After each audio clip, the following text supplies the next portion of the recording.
since 2021, they've had this is their third tour since the loss of Charlie Watts, and Yeah. Steve Jordan has come through um, as another stabilizing force, I would say. Yeah. And Charlie, let's face it, Charlie was slowing down.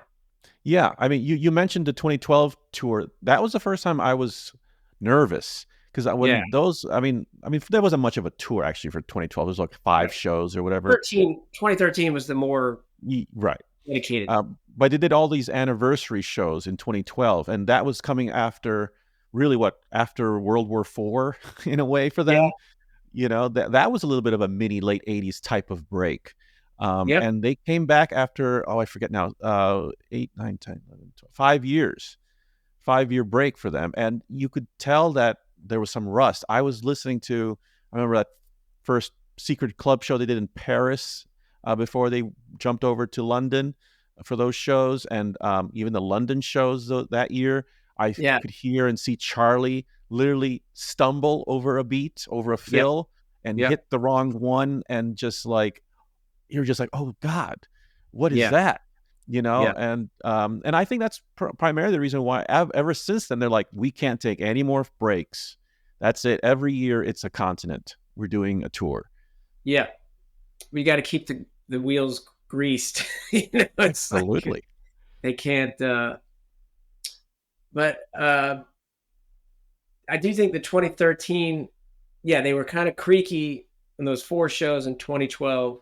But I do think that they got the rust. They shook the rust off in 2012. Um, and they brought Mick Taylor along, which was cool. But Mick Taylor was never as good as you hoped that he could have been. There were moments. Yeah, we can talk about like technology and gear from 2012 on. I do think because of the technology of PA systems now has gotten so good that they feel like they don't need to move as much air. Ronnie and Keith and their amps, and I do think what you hear out of Keith and the people who mix the show, the front of house guys, do not do Keith any favors at all. They don't protect. They think that they're highlighting him because it's Keith Richards, but they don't do him any favors by turning him way up during "Sympathy for the Devil." That to me is the very strangest thing. Is that there are ways where you can, like the '89 sound. Keith and Ronnie sounded more wet Yeah, totally. and there's nothing wrong with that. I like a wet tone Mm-hmm. from a guitar perspective versus one that's dry. Right. There's nothing worse to me. You know how some people talk about, I like to play straight through my amp, man, straight through my amp. Right. You know, find me. I mean, I get there are like Jimi Hendrix in his prime used pedals. He Right. wasn't. Yes, he was playing straight through an amp some of the time, but he had pedals. Um, and I even think on those amp pegs that Mick Taylor and Keith used in '72, I think they had foot switches to give them a little boost. Somebody will probably jump in here and correct me. Yes, they were playing straight through amps, but I don't think they do themselves any favors where Keith does playing through those two power or high powered Tweed twins. I don't understand it. I would love for you to find somebody who mixes the show and like AB, here's how they sounded in 1989 and listen to it now. Mick or Keith uses the same guitar on Midnight Rambler Right. that he used then. Why does it sound so dry and brittle right now? Why? Tell me, what are you doing? What are you hearing to me? Tell me straight. Yeah, he sounds good. Even the tellies in open G sound way oversaturated, and Like you listen to Jumpin' Jack Flash in '89, it sounds cleaner, but it doesn't sound thin. I Mhm. think it sounds fantastic. Like go listen to the Flashpoint version of Jumpin' Jack Flash. His guitar sounds great. Right. Now it's like, and the Start Me Up, it's way too much distortion. Um, Yeah, I mean, it's dark. It's very dark and kind of thick, and it should be a little bit lighter on its feet. Listen to the intro on the record. It's a clean Yeah. guitar. Yeah, now it's like AC/DC. Yes, Right. I don't understand it. I mean, I will say there's a lot of performers, their peers who are playing the tape, like the entire Kiss show. I guess Kiss is finished now. Kiss, I saw them in Wisconsin, funnily enough, last September, and was there a day before. And they were sound checking the stage before the band got there, and they sound checked the whole show with no band. Whatever they play along with the band, Ugh. they sound check that, all of it. And I think they still do play live, but there's like this, in case they're not feeling it or they miss a line, there's this backup tape. So this, I think it's fantastic that the Stones don't do that. I mean, everything they're playing is what they're playing, uh, Yes. mistakes and all. But they could do themselves a little more and just give the guitar a little more halo around the notes, a little more ambience. Uh, so I don't get that at all. I don't understand it. Keith is not as bad as he sounds sometimes. Like, No, and you would think that they would help him out a little bit by, allowing a little bit more space there. But it's perplexing because one of the other byproducts of this problem is something we've talked about before, is that I miss being able to differentiate between Ronnie and Keith. Now they both yeah, sound kind of like one monster. That kind of, high brittle thing. I mean, if you look back in the '90s tours, you'd see literally almost like a wall of amps on Ronnie's yeah, side. He had a Vox, he had a Fender, he had this, yeah. that, and the other. Yeah, and you could tell there was a texture to his sound. Now it's just the tweed. Vibrolux, Vibroverb. Keith uses a couple Fender amps. Just the fact that they're seesawing, Keith and Ronnie in the mix, and we only get one guy at a time, as Yeah, opposed to getting the stereo effect, which is literally the DNA of the band, is yeah. hearing both of them playing off each other. Now it's just who's first in line, and then Ronnie comes, and then Keith comes. It's so hard you're kind of disoriented, and that's a biggest disservice for me in the live show. It's representing them completely incorrectly. I agree 100%. I have a suspicion that it is the people they hire are younger now. They to work, and they don't know what we know about how they used to sound. They are mixing them like they would Coldplay or some other band that's much younger and normal. Like the Stones are a great band, but they are. It's not a normal band. I mean, then there are like when Ronnie takes a solo now for "You Can't Always Get What You Want," I mean, he's on his neck pickup. Have you ever oh, noticed that? I guess you're right. And it Yeah, gets darker. Usually, when you come to take a solo, you go right. from darker to brighter, and he does the opposite, which is very strange to me. I don't know what's up with that. I don't know. Is he trying to do like a Mick Taylor thing? Because he's usually on the Les Paul for that. Yeah, which is an odd choice for him. Yeah. But I mean, when they were on those Ernie Ball Music Man silhouettes in '89 and '90, Right. they sounded fantastic. I would urge anybody who cares about these matters to listen to Atlantic City 1989, to what Ronnie sounded like on Undercover of the Night, Miss You. And Miss You was not with the silhouette. He was using like his mid 50s Strat, that sunburst, I love that brownish. guitar. That's a beautiful guitar. Yeah. He still plays that. Listen to Once in a him while. solo. It is effortless. What Ronnie's playing, some of his improvisational licks towards the end, um, they can't do that. It's just, I'm getting exercised about it because I don't understand. I They know. should have the very best available to them, and it's like from 2012 on, they've almost simplified things, uh, because I guess they think that the front of house will do all the work, and they can be like, take Tell Me Straight, which they do live now, and I think that's great. I do think Keith is struggling to sing, to get to breathe and sing. Like in Mm. Little TNA, he can't get up there in some of the upper registers where he used to be able to sing. But Ronnie's solo on Tell Me Straight, it sounds completely clean. Yeah. Like there's no pedal, nothing. Why? I don't Yeah. understand that. Well, I kind of give that solo a pass only because I can actually hear the Strat in its Stratness. Oh, it Yes, is stratty. It is oh, stratty as hell. which I miss. I miss hearing that sound out of Ronnie. You know, Yeah. he used to have that sound on all the Start Me Up solos. And now he doesn't. Now he's playing a Les Paul on Start Me Up. At least the last 2-3 shows, which is like, what?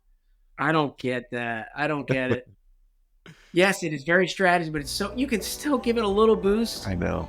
so that you can, you know what I'm talking about, where you get a right. little, like we're talking Spinal Tap, the sustain. You get a little sustain. I know, because it's working against him in some ways. It's very naked, very, very raw, and you're just like, okay, I appreciate, no makeup and all that stuff, but like, Yeah. it's just, it's very curious how it's obviously now it's a distinct choice they're making. I appreciate that the Stones are raw and organic as you can get. This is straight from the source. Band. They are a real band. Right. I remember Chris Robinson of the Black Crowes was asked years and years and years ago, the age-old Beatles or Stones, and he said something like, well, I guess I'm gonna have to go with the Beatles because of all the great records they made, but the Stones are more of a band, and that's what I've always said. I've quoted that in this silly argument. The Stones are a band. They're a real band. It is not plastic. It never has been. Even in 1989, this is what you play. What they play is what you get. It is not fake. And I've always felt that, well, between those two bands, I want to sing with the Beatles, but I want to play in the Stones. That's the big difference. The Stones singing is underrated. Like, sure. that little it came with the big deluxe reissue of the stripped box set. You see that little clip of Chuck, Bernard, Nick, and Keith doing Tumbling Dice. Heaven. That's not great singing. That's phenomenal singing. Yeah. And that element was not there pre-1989. And God, why would you not want great singing like that? Who would not want? Who would prefer the absence of that? And that goes back to your argument of the technology also coming and helping them, because in-ear monitors for Mick has completely changed his game and changed what they could do. Yeah, and I think he kind of fumbles with it sometimes. Like sometimes he's not hearing what he wants out of it, which can change from night to night. But they did Emotional Rescue up in Boston, or close to Foxborough. I'm told that's actually closer to Providence than it is to Boston. Anyway. Well, it's like how they say they play New Jersey and they always refer it to as New York, which, I don't know, doesn't that bother people? Yeah. When he was in Atlantic City in 1989, he said, "Welcome to everybody from New York and Philadelphia." And you're like, how about mentioning where you actually are? I mean, this place, population 50,000. It's not a big place, but hey, come on. But they did Emotional Rescue, and he was right on with the falsetto. He can still nail it. And he's been a little pitchy at times this tour, Is it? Um, but God, this guy's almost 81. It's insane. Um, it, but he's more on than not by far. Yeah. Um, As we wrap up this section, I'd love to hear some thoughts on this tour and Steve Jordan, because Steve Jordan has really come in to rescue this next era, however long it may last. And how you been feeling about Steve? I wish that Steve would just be himself. Um, that would be my. I think he's trying to honor Charlie and his parts, but he's honoring the parts on the record, which is not what Charlie played live. Right. And there are times when, like on Get Off My Cloud, where I love what Steve is doing.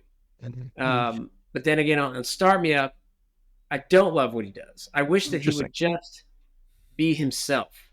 Play with Keith like you always have, and you'll be fine. I think he's altered his attack more than he needs to. And Mick has even said this. I don't want you to reproduce Charlie's licks. I want you to be your own guy. And that would be my wish for Steve. Just be yourself. Because there are times when I feel like he elevates things, and there are times when things are a little flat. Because he's just being he's being too respectful of the past. That makes any sense. No, yeah, and I get that from him, is that he really cares about those parts, and he wants to rescue them, from being lost. Like Give Me Shelter. I mean, he's really bringing back those tom hits, that for me, I never really put much value on it, but every drummer I've talked to thinks, oh yeah, I love those. So like, obviously there's a community of people who love those. Yeah, and that's news. And Painted Black is another one where it doesn't work for me. And I love the way that Charlie played Painted Black from '89 on. It's just so fluid and Charlie. There isn't.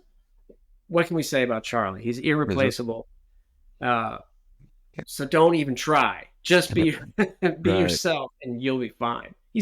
Steve is a great drummer. And I think he's almost like putting himself in a straitjacket at times.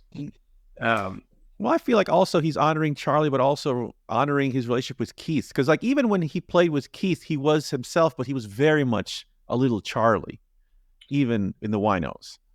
Yeah, but oh man, if you look at some of those Main Offenders, like the way that Something Else, that Eddie Cochran cover, I mean, Steve just sounds massive. Just crushes it. And I get that he maybe doesn't want to do that with the Stones, but more of that would be better to me. Like, just be yourself. I felt like he's loosened up a little bit more on this particular tour than previous ones. So I've loved seeing that. So it's nice to see him. He's trying to be respectful, treading. I love that he's dressing the way he does. It's like, dapper. Charlie. Although Charlie would just wear the T-shirt, even though it could be a very expensive designer T-shirt probably, but he's kind of like, you can't look like you walk out of a bowling alley and play this band. This is like he's bringing the thread. He looks great. He looks great. Well, this was a lot of fun, Scott. Can we tell people where to find you and your wonderful work? You can find me at Scott Galupo. That's the name of the channel on YouTube.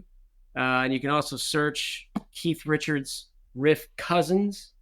And I also have some Waddy Wachtel and Ronnie Wood content.